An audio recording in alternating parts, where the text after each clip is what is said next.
జగన్మోహన్ రెడ్డి ఇన్ని మాటలు మాట్లాడితే నీతి మాటలు అది రాయొచ్చు కదా సాక్షిలో 2 లక్షలు 3 లక్షలు తీసుకొని ఒక్కొక్క షాప్ ఇచ్చాడని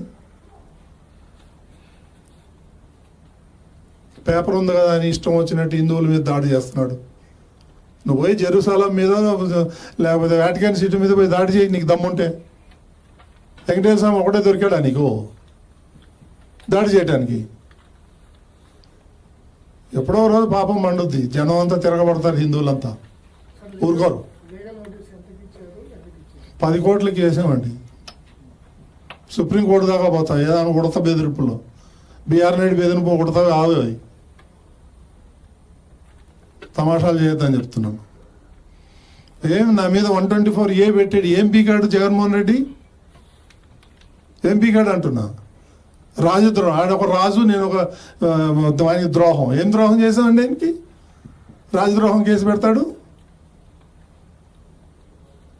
పిచ్చి పిచ్చి ఆటలు వేస్తున్నారు.